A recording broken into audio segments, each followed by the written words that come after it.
How's it going? I'm going to try another wee wet play here. This one's more just a throw together of colours. I've never really tried this play here.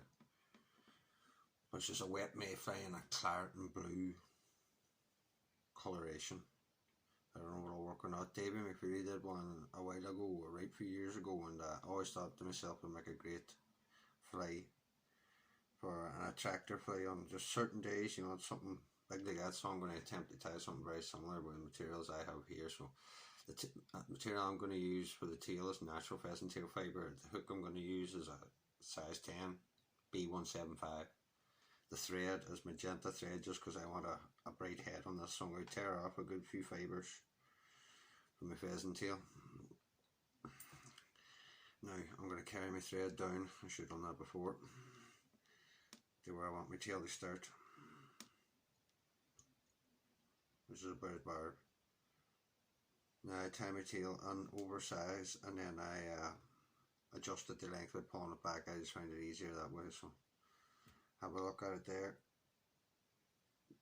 pull it back and get it in position, tighten down on it one more turn. It still wants to keep sliding around, just still a wee fraction too long for my liking. About there. Now I wind back to where I want the body to start, which is about the barb, and take one last look before I lock in any of the turns, because it won't move if you put any more turns than half a dozen or more on. And before I come up the body, I'm just going to cut it away and tidy up. Travelling up, doesn't really matter if it's touching turns. We're going to put a seals for a body over this, and it's not really going to matter. The rib on this one is going to be gold oval if you have it, or a gold wire even would be thinner on a smaller size, but this is a big enough size one, so I'm going to use the gold oval instead. So get yourself a wee bit of gold oval, tie it in. I tie all my ribs in at the far side. Now I don't want that big piece protruding too far forward, because I want to keep the head fairly clear, because I've got a few hackles going on at the front. This is just the basic sort of structure of an Irish wet mayfly. Basically the same material. Most of them are pheasant tail for the fibres, or for the tailing. Whatever rib you want. Seals for body, which is next on this one, and this one is a claret and blue, as I say, so it's a claret seals for. And a claret cock neck or saddle for the body, and then it's going to have a shoulder, a collar, a blue cock neck, and then a final blue partridge on the end. So it's just a blue and claret, like a claret bumble fly almost, but tied in a wet mayfly style. I seen, as I say, Davy did one with a sunburst tail, and it was really nice, and jungle cock and all, and it was really nice, and I just always wanted to try a version of it, and this will be the one I'll be doing. So just get your seas on as even as you can, with a slight tipper if you can, but don't worry if it's not, but try your best. And keep slipping off, just go back a turn or two and keep rotating always in the same direction, and it'll eventually catch for you.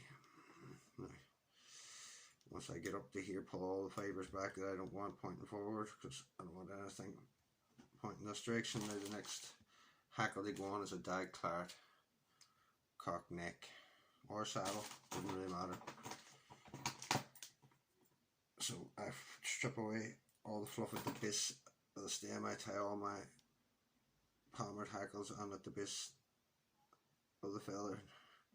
Now I'm going to tidy up all the way to the head from this point on, and try and make all my touch and turns nice and level and straight for all the hackles going on. A headless, just to make your life handier. If there's any gaps or lumps in there, the feathers are going to want to roll. Now I'm going to try and use my hackle pliers. If it slips, I'll go back to my hands. I have a tendency to want to use my hands, which you can't see in the video so good, so get your hackle pliers and get yourself one turn, two turns at the head. Now this fly is going to have a shoulder, so I'm not worried about putting 3 turns. I normally put 3 turns on at the head here, but because there's a shoulder hackle going on, just the 2 would do. once I come to my last turn, I'm going to come under with my gold rib, catch in your hackle. Try not to spend too much time worrying about catching them fibres with your hackle. When you do that, sometimes you catch more. If you just go up, keep a nice steady angle and go through it nice and steady, it'll catch less for you. Take your rib at 12 o'clock, come across it with your thread, keep your thread tight and bend it down the side so it travels down along the side of the shank. This will keep again a nice smooth base for the collar hackle and the head hackles to go on. Take your scissors, nip away your excess rub, travel back up, take everything that might be pointing forward back out of the way. And remove the excess hackle at the back here now. Now the next one to go on is a blue cock neck. I'm going to tie this one on at the tip, like I would tie most collars and hen hackles after my palmer hackle on at the tip. And this is just here to create a little bit of stiffness for the blue French partridge to go on afterwards. I want to add a little bit more colour because you don't get that many turns out of a French partridge, so I want to intensify the colour of the blue and also give a bit of stiffness with the tip of this slightly longer, slightly larger cock neck feather. Now to help me, I'm going to take the inside of my feather or the inside of my scissors and just rub it to sort of help fold it. And do the same on the far side. This puts a crease in them and just makes them more likely to all lie the one direction. Try and pull everything back out of your way as you come up with your wind of hackle. You have to let go and re-grab anything that might be pointing forward. Now, as I say, this is just to add a little bit of stiffness, a little bit of colour, so I don't want to cover it completely in blue here, but this hackle will stand up a bit stiffer. If you look at most necks now,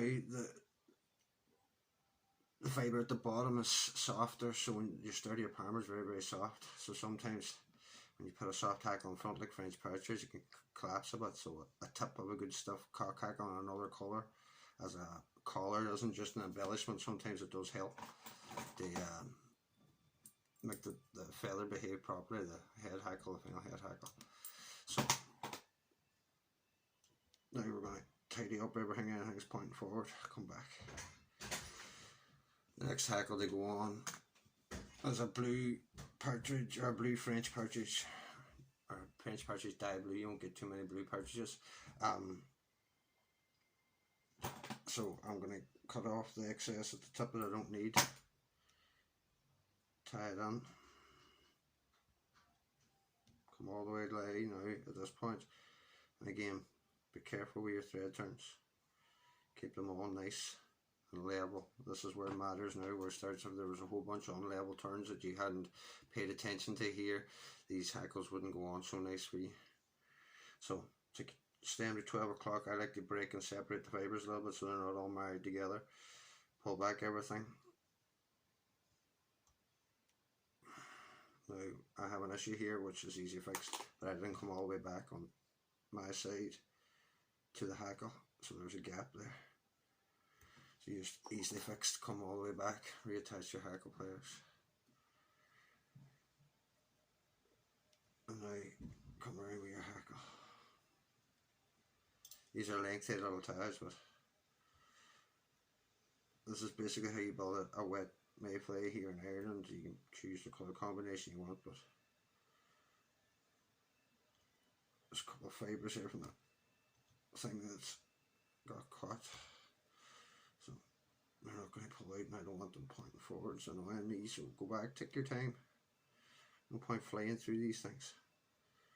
I'm not trying to make money, most of us aren't trying to make money, time please, so just get it how you like it. I'm just going to remove a few of these last fibres on this last wee turn. I've got plenty of fibre there to complete what I need.